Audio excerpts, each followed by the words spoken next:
5월은 가정의 달입니다. 먼저 가족들 가운데서 예수 믿지 않는 자를 위해서 우리가 하나님 앞에 기도해야 합니다.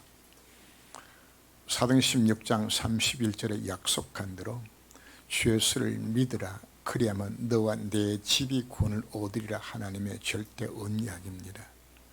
그러나 에스겔서 36장 36절에서 말씀한 것처럼 그것이 하나님 약속이라 할지라도 너희가 기도하여야 할지니라고 우리에게 말씀하셨습니다.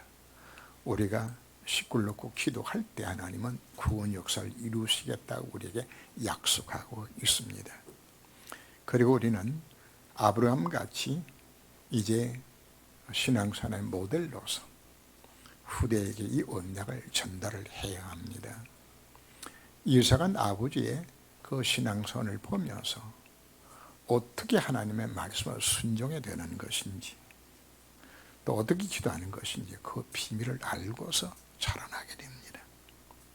그리고 오늘은 여러분들이 잡아야 될 언약은 바로 여러분들이 가정이 복음의 명문 가문으로 여러분들이 만드셔야 합니다. 복음의 로얄 패밀리입니다. 여러분 기도하셔서 하나 우리 가문이 이와 같은 가문 되기를 원합니다. 여러분들이 기도하셔야 되십니다.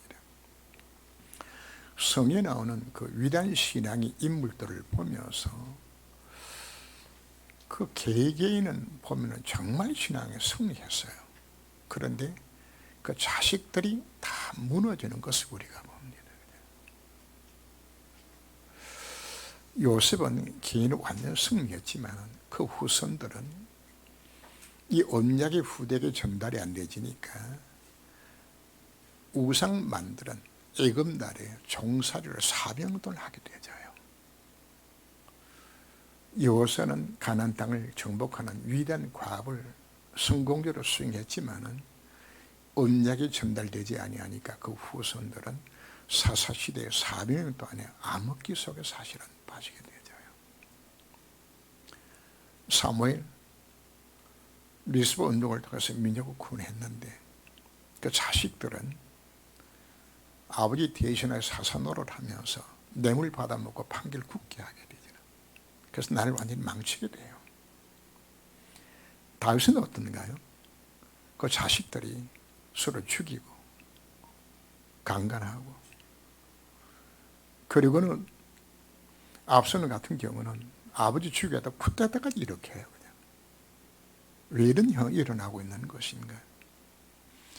여호사밧 왕 같은 경우 그 며느리 잘못 들여가지고 후손이 하나 남겨놓고 몽땅 다 죽어요. 무슨 사건이 일어나는 겁니다.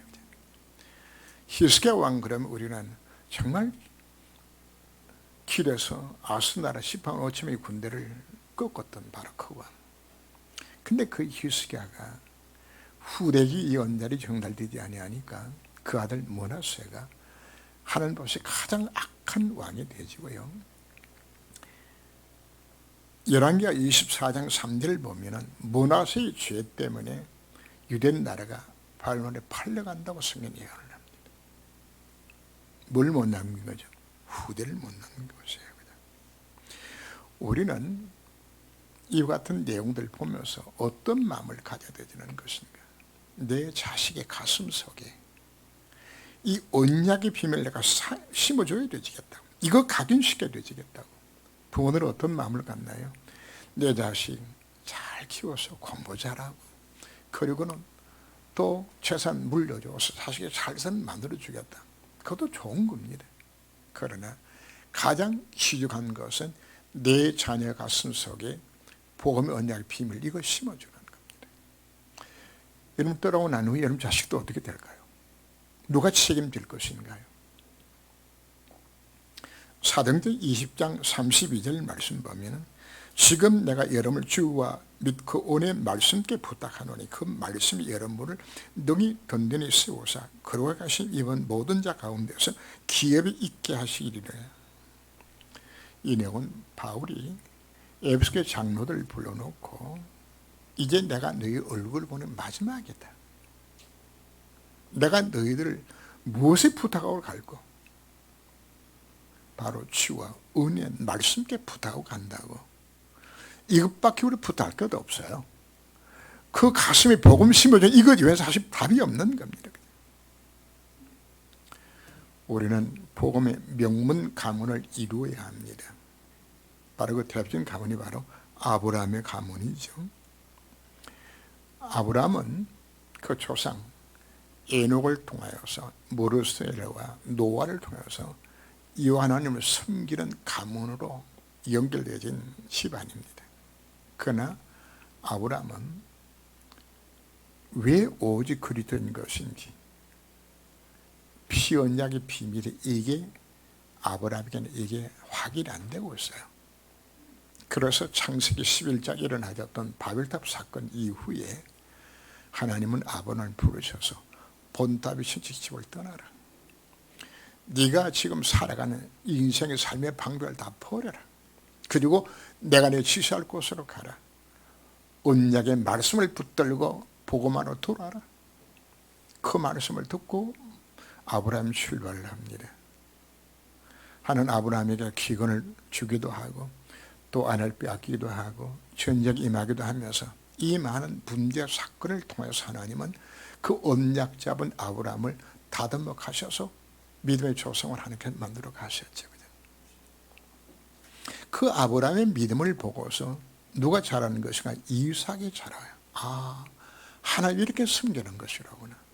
그래서 이삭은 큰 어림없이 하는 축복을 받아요. 흉년된 농사를 지어서 백배의 결실을 얻고 양과 소와 노복이 심히 많아서 불레사람 시기할 만큼 거부가 되는 축복을 하나님 주셨어요. 여러분 자식들 복 받길 원하죠. 정말 축복의 산을 남기세요. 그 이삭의 상둥이 아들을 낳았죠. 에서와 야곱을 놓고 이 아이들에게 이 복음을 심었는데, 그런데 이 복음의 비밀을 예수는 시시하게 여겨요. 그래서 망령된 예수라고 표현하기도 하죠. 그러나 야곱은 그 언약의 말씀을 가슴에 담고서 내가 이 언약 줍을 내가 누려야 되지겠다. 이게 야곱 가슴 가게 되어진 것이에요. 그런데 야곱은 그릇이 깨끗하지를 못해요. 그래서 하나님은 징계의 방법으로 하나님은 야곱으로 하여금 그 그릇을 다듬어 가시는 거죠. 죽음에 임하더라고요. 완전히 이제는 끝났구나 할 만큼 위기 속에 집어넣어서 하나님 막 피도하게 만들고 하나님 그 이름을 이슬 바꾸어서 그에게 축복해 주셨어요. 바로 그 이삭과 야곱의 언약의 비밀이 누구한테 전달된 것인가? 요셉에게 전달된 것이에요. 그래서 요셉은 이 할아버지와 아버지를 통해서 가나안의 언약의 비밀을 어떻게 신앙해야 될 것 붙잡았지만은 하나님은 그 요셉을 하여금 더 큰 거로서 쓰기 위하여서 수많은 연단의 과정을 거치죠. 노예 생활도 하고 감옥에 가기도 하고 이렇게 만들어 하나님은 그로 하여금 그 바로왕 앞에서 이 하나님의 참언을 열심히 전하기도 하고 온 세계 쌀장사하면서 복음을 전할 수 있는 곳에 쓰임받도록까지 쓰임받았다. 이게 누구 가문입니까? 아브라함의 가문이었습니다. 자, 여기서 우리는 중요한 교훈을 우리가 얻어야 되집니다. 바로 하나님, 나의 가문이 아브라함의 가문은처럼 이 언약의 후대에게 복음이 전달되는 가문 되게 만들어 주옵소서. 거기도 하셔야 되십니다. 그리고 두 번째는 각자마다 복음을 체험하고 깨닫는 과정들이 조금씩 다 달라요. 유형들이 아브라함 다르고 이삭 다르고 야곱 다르고 요셉 다 달라요.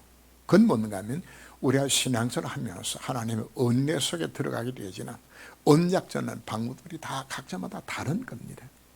그러나 가장 중요한 것은 그 부모가 자식들에게 뭘 심어준 겁니까? 정확한 복음을 이거 심어준 것이에요. 우리 하나님 앞 기도하셔야 됩니다.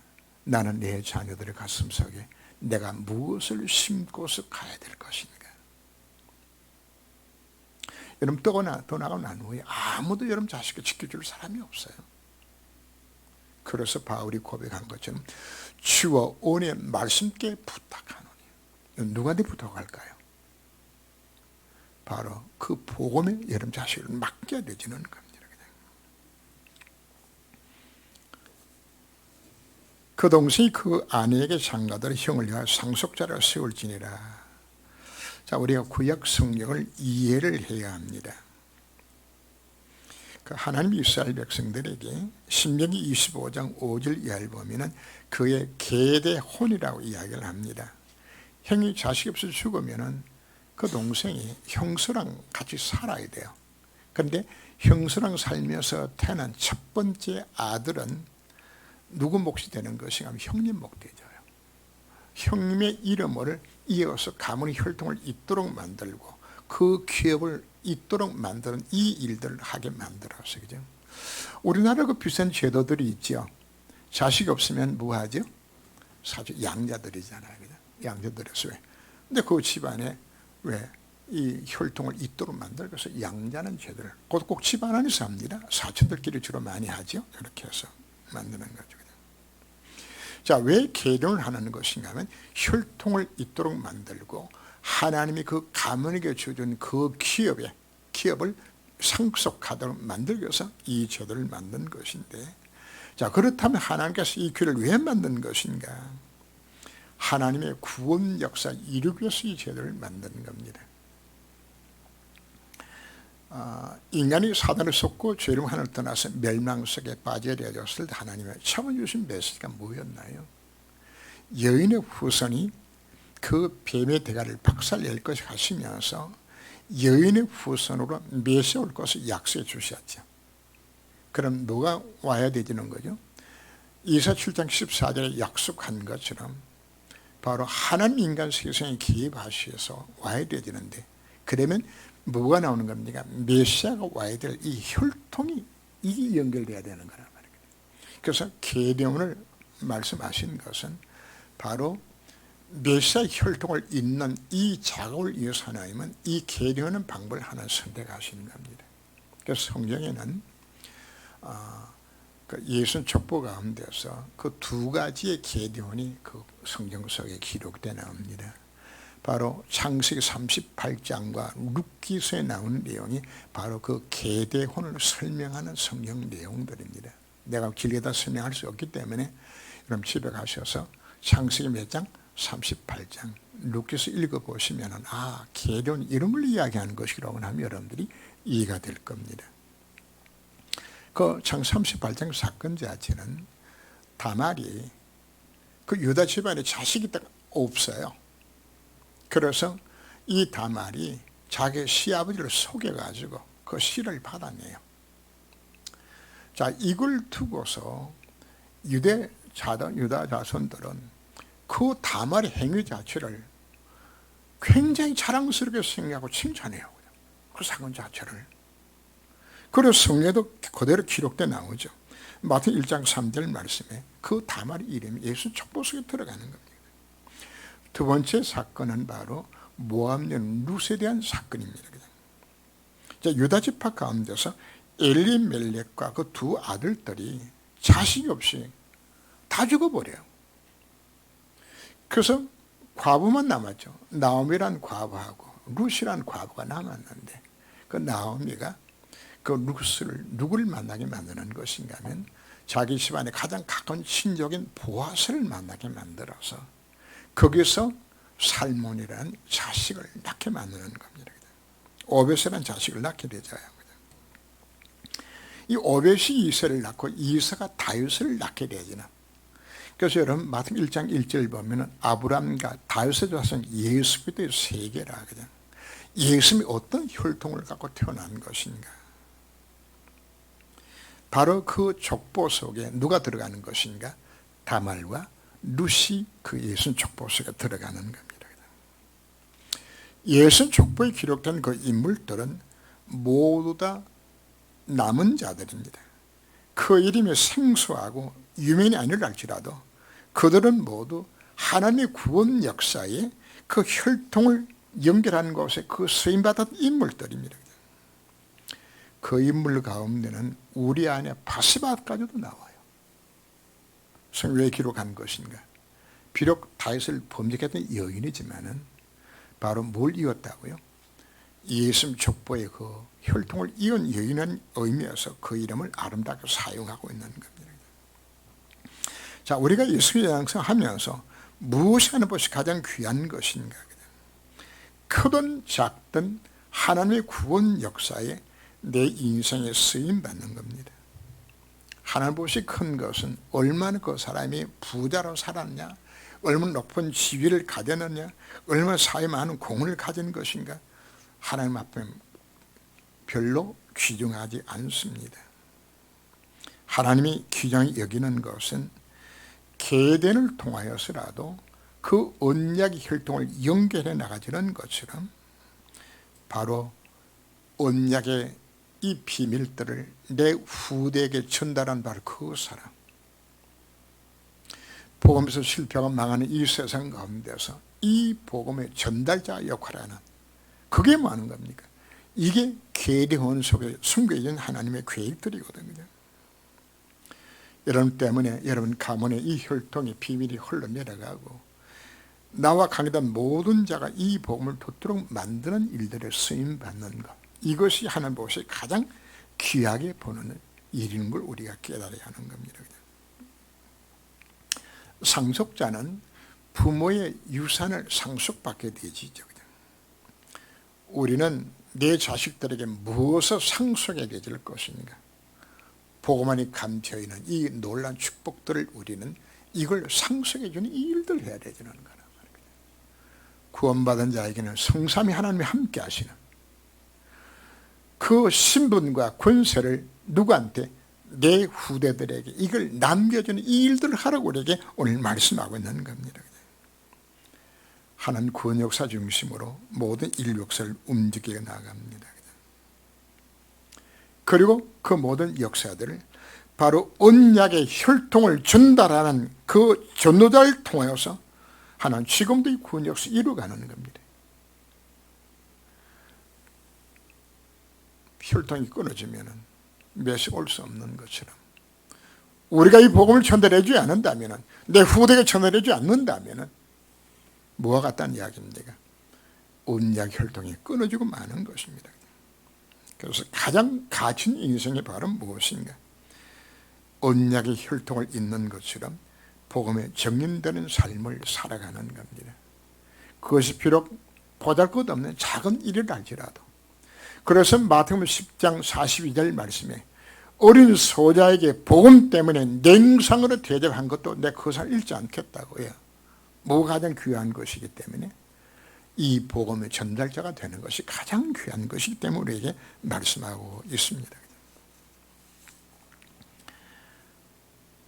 부활이 없다는 사도계인들이 그날에 예수님 앞에 와서 말씀하는 장면들이 오늘 본문 속에 나오죠.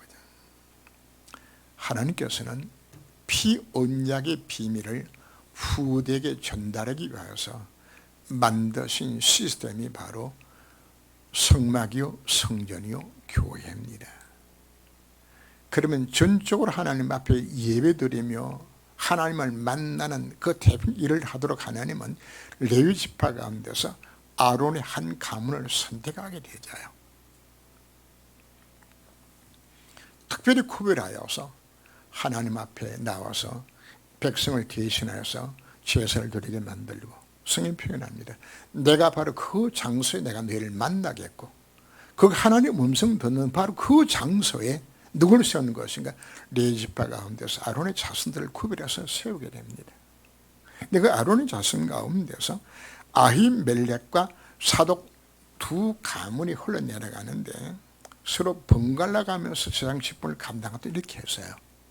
그런데 아히멜렉의 가문은 하나님의 아예 거둬버립니다. 누구 때문에 그런 것인가? 바로 엘리 제사장 사건 때문에 하나님 이름을 그러게 여기지 못하게 만들고 예배 실패하는 원흉이 되었기 때문에, 그리고는 사독의 한 가문을 하나 세우셔서 세상 직분을 그 가문에 맡기게 되십니다. 사두개인이란 말은 그 어원이 어디서 온 것인가 하면 사독 계열에서 나온 제상을 의미하는 겁니다. 그래서 사두개인 이렇게 말한 것은 사독 계열의 제상이라는 뜻이거든요. 그럼 사두개인 말야자는 바로 당시의 제장 무리들 일컬어서는 대신 사용하는 언어가 되어지는 겁니다. 이 사도계인들이 이제 이 지파만 절상하게 되어 있어요. 그냥 독점적으로 하죠. 그냥 사도계인들은 유대 나라의 최상류 계층이 되어지고 귀족 신분이 되어집니다.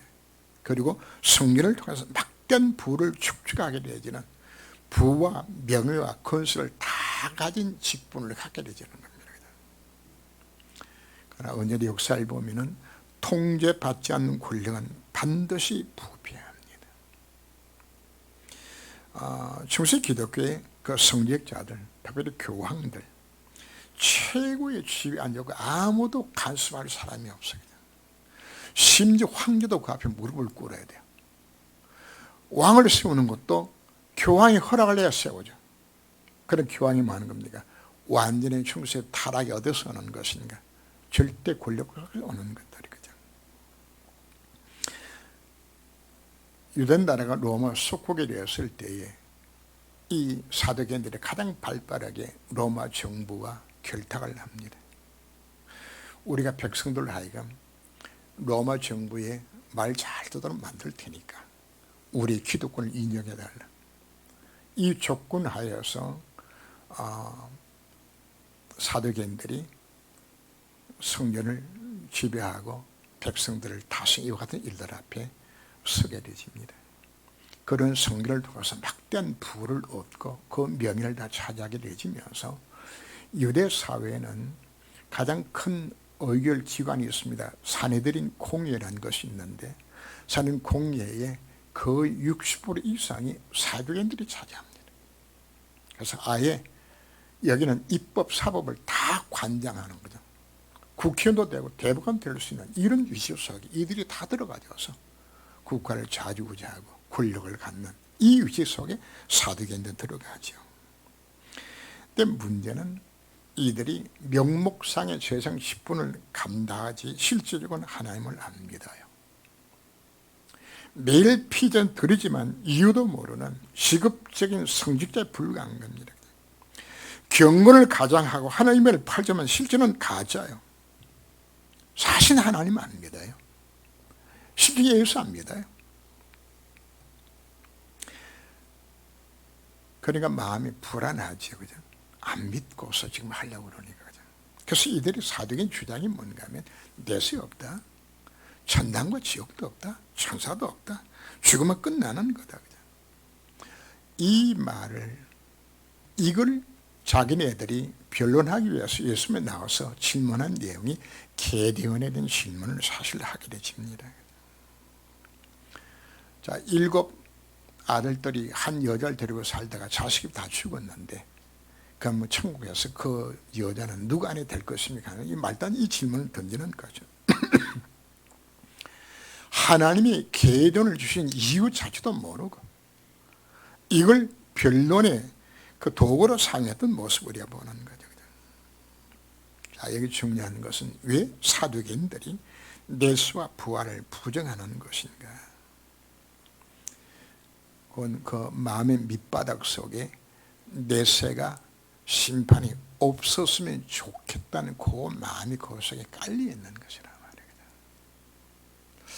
경찰서도 없고 형사도 없고 검사도 없으면 좋겠다는 놈 어떤 놈들이죠? 사기꾼 도둑놈들이 없으면 좋겠다고 생각하지. 여러분들이 있어야 되잖아요. 그죠? 그거 없으면 좋겠다고 그러면 안 먹는 건 나쁜 놈이야.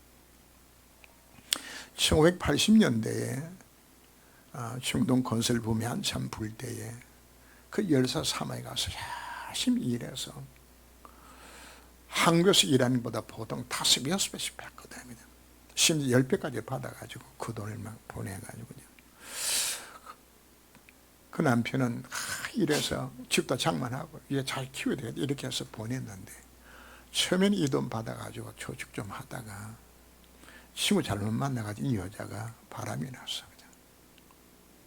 이 돈 갖고 그냥 뭐 먹고 마시고 그냥 놀러 가고 막 그냥 방탕하고 돈 다 써버렸네. 자, 남편 올 날이 가까우니까 이 여자가 마음이 어떨까요? 불안한 거예요. 그죠? 어떤 마음 가질까요? 속으로 안 왔으면 좋겠다 이 마음 같겠지, 그지? 다들 이렇게 되지는 거죠. 이게 누구 마음이고, 이거 사두개인 마음이라. 사두개인. 그래서 없으면 좋겠다고 생각하는 거죠. 그러나 우리 인간의 본성이라는 것은 누구든지 하나님 계심을 다 인정 다 해요. 철에 중들도 물에 빠지면 하나님 날 살려달라고 그런다고요. 왜? 인정 다 해요. 왜 사람이 착하게 살려고 왜 노력하는 것인가? 어느 중에 자신도 모르게 하나님 심판대를 기억하는 거거든요. 만약 이선 꽃이라면 그 마음 들 필요 자체가 사실 없는 것인데, 그러니까 사두개인들이 뭐 하는 것인가? 마음이 불안하니까 뭐 하는 것인가? 없다고 주장해야 마음이 편해지는 것이에요. 이걸 두고 우리 심리학적으로 방어 퀴즈라고 이야기합니다. 아니다, 없어. 이렇게 내가 마음 편한 것이란 말이거든요. 요 사상들이 그대로 신학 사상 속에서도 그대로 들어갑니다. 하나님 있으면 불편하니까 하나님은 없다. 그죠? 하나님이 죽었다. 그죠? 종교는 아편이다. 그죠? 원래 신은 없는데 괜히 종교라는 걸 만들어서 신이 있는 것처럼 만들어서 사람을 속이는 거다. 그죠? 사람 죽으면 끝난다. 그죠? 공산주의 사상이 뭡니까? 내수 없다. 이 땅이 좀 끝나는 거다. 물질이 중심이야. 그죠? 이런 어디나 이게 모두 다 사두개 사상에서 나온 이론들이에요. 그럼 지금 이 사람이 어떤 것인가요? 자, 하나님 없다고 생각하며 살아가는 사람들 다 뭐 할까요? 정직하게 남을 배려하며 이렇게 살까요? 전부 자기 욕심에 치우쳐서 남을 죽여 짓밟더라도 잘 살아야 되게 되지는 거예요. 다 세습게 빨리 살아갈 수밖에 없는. 지금 이 세상의 모습이 누구의 모습으로 가득 차 있는 것인가? 바로 사두개인이 가졌던 그 사상 속에 빠져 살아가게 되지면서 온 땅에는 영적 문제로, 정신 문제로, 왜 마약 중독 왜 빠지는 것인가요? 뭐하니까? 왜 우울증 왜 빠지는 것인가요? 답답하니까. 영적 문제를 찾아오게 되지는 이 같은 시대에서 우리가 살고 있는 걸 우리가 알아야 합니다. 이와 같은 때 하나님 우리를 부르셨고 복음 가진 우리가 뭐 해야 되는 겁니까? 온 땅에 캄캄한 이마에는 이 같은 시대 속에 이제 이 복음을 이를 우리가 살려야 되는 겁니다. 문제는 여러분 자식들이 지금 어디로 빠진지 압니까? 전부 사적의 사상 속에서 지워지는 이 이론들 속에 지금 다 빠져들어가는 거죠. 네. 그게 세상의 흐름이니까.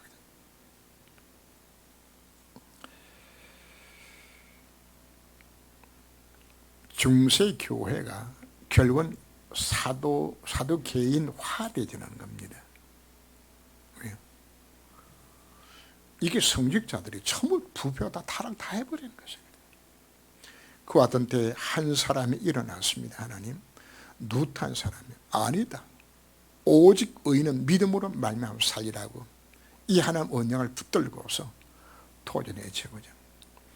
하나님을 우리를 뭘 위해서 부르신 것인가? 오늘 제목이 하나님 가장 귀하게 보는 것이 바로 뭔가? 바로 이와 같은 시대 속에 사적의 사상 속에 빠져서 예수 믿는 자들이나 불신자들이나 전부 망가지고 같은 시대 속에 나한 사람이라도 이 복음은 정리되어야 되겠다. 오직 그래서 해답이라고.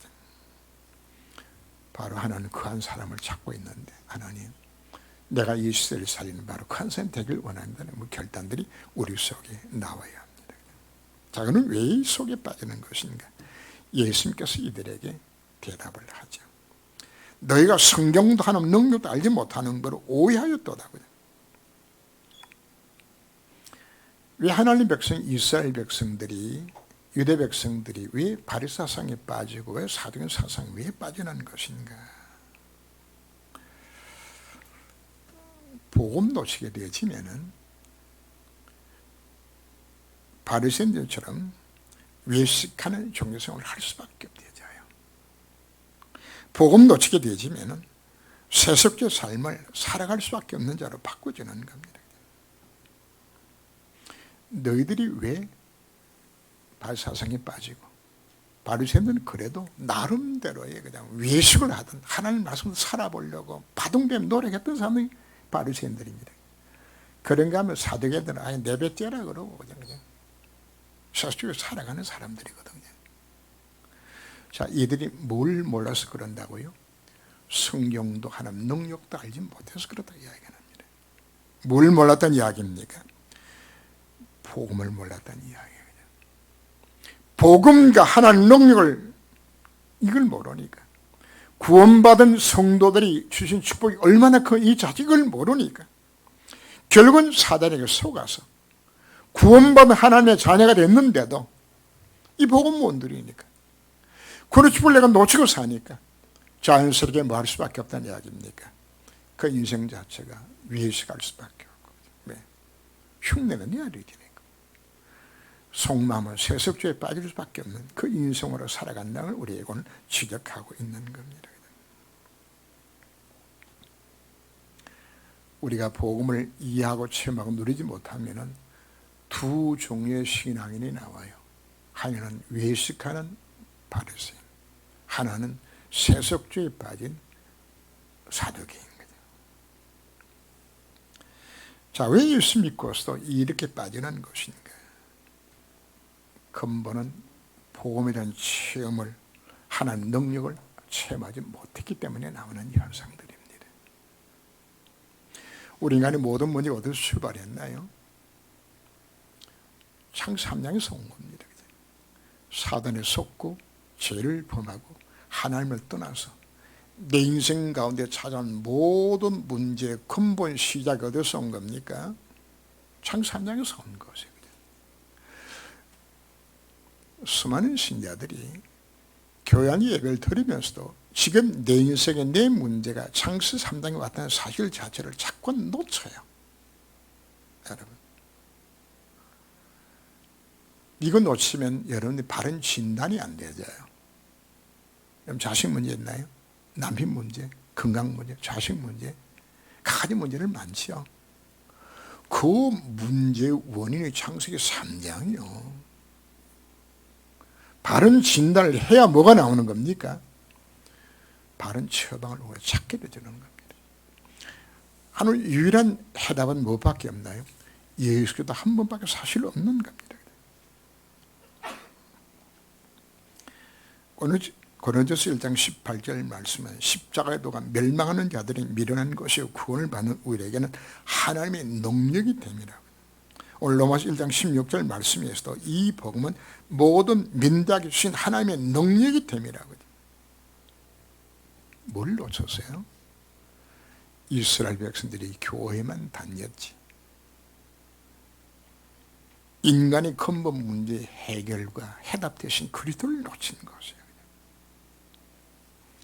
그러니까 진단도 안 되고 해답도 없는 것이에요. 그러면 자연스럽게 사단에게 사기당하여서 교회 다니고 신앙을 하면서 어떤 신앙을 하는 겁니까? 바리새인처럼 신앙생활을 해야 돼요. 사도행처럼 그렇게 살아가야 되거든요. 우리가 복음을 이해했다, 체험하고 누려야 된다 강조하는 것은 이건 신앙에서는 필수입니다.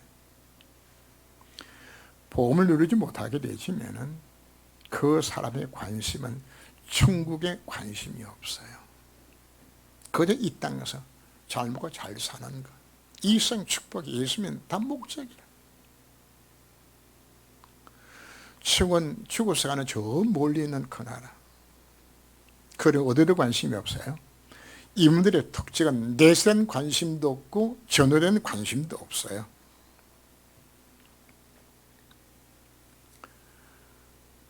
왜 관심이 없는 것인가?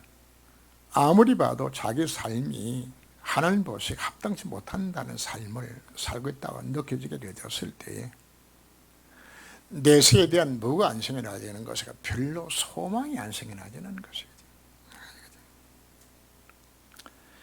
여러분, 예수 메시지를 여러분들이 쭉 읽어보게 되시면은 천국은 마치 이와 같다 그러면서 천국에 대한 비유들이 여러 수십 번 나옵니다. 천국 마치 이와 같다, 천국 이와 같다. 그건 뭘 이야기하는 겁니까? 천당과 지옥은 분명히 이 순간에게 말씀하고 있는 겁니다. 중요한 것은 누가 그 나라의 큰 자가 되는 것인가, 누가 하나님 앞에 가장 귀하게 영을 받는 자가 되는 것인가. 우리에게 영원한 하나님 나라가, 영원한 그 나라가 기다리고 있습니다. 하나님 자기 자신을 표현할 때 나는 아브라함의 하나님, 이삭의 하나님, 야곱의 하나님 여호와라고 말씀을 합니다. 죽은 자의 하나님이 아니요 산 자의 하나님 되셔서 지금도 살아계셔서 지금도 말씀을 이루신 바로 그분. 우리는 그 언약의 말씀 우리가 잡아야 합니다. 예수는 그리스도입니다. 복음 안에 모든 해답들이 다 들어있습니다. 이제 오늘 결단들을 해야 합니다. 나는 아브라함과 같이 복음의 명문 가문 만들어서 내 후대들에게 이 복음 전달하는 자가 되어야 하리라. 나라는 모든 자들에게 이 복음을 해당을 내가 전할 수 있는 이 직분을 내가 감당하리라. 이 기도 제목을 여러분들이 찾게 되진다면 하늘과 땅의 모든 곳에 가신 바로 그분께서 이 일을 이루 가시는 곳에 우리 인생의 쓰임을 받게 됩니다. 오늘 말씀을 가슴에 담고서 가정의 달에 승리하는 이름 되시길 주님으로 축원합니다. 기도합니다. 하나님, 오늘 가정의 달입니다. 가문 복음화가 이루어지게 하옵시고 아버지의 가문처럼 복음의 명문 가문이 되게 하셔서 언약의 후대를 남기게 하여 주옵소서. 계례원으로 메시올통을 연 것까지 그리스도의 복음과 구원의 축복을 나와 관계된 모든 자들과 237개 나라에 전달하는 복음의 전달자 증인되게 하여 주옵소서. 비록 우리가 예수님이 하나님 자녀가 되었다 할지라도 복음을 이해하고 체험하고 누리지 못한다면 복음 없는 외식하는 바리새인이 될 수밖에 없고 세습기에 빠진 사도인처럼 되어져서 결국은 예수 믿고 쓰고 신앙생활이 실패하게 됨을 우리가 이 시간 깨달았습니다. 한국과 세계교회가 이 복음 한 가지 없어서 사도의 사상이 온 땅을 덮고 있습니다. 나 한 사람이라도 우리 참 좋은 교회만이라도 이 시대를 살리고 재앙을 막는 일들에 온전히 쓰임받게 하여 주옵소서. 하늘과 땅의 모든 곳을 가신 주님이 내 인생의 주인 되셔서 하나님의 나라가 임하는 곳에 나의 인생이 주님 앞에 온전히 쓰임받도록 주께서를 권고하여 주옵소서. 주 예수님으로 기도합니다. 아멘.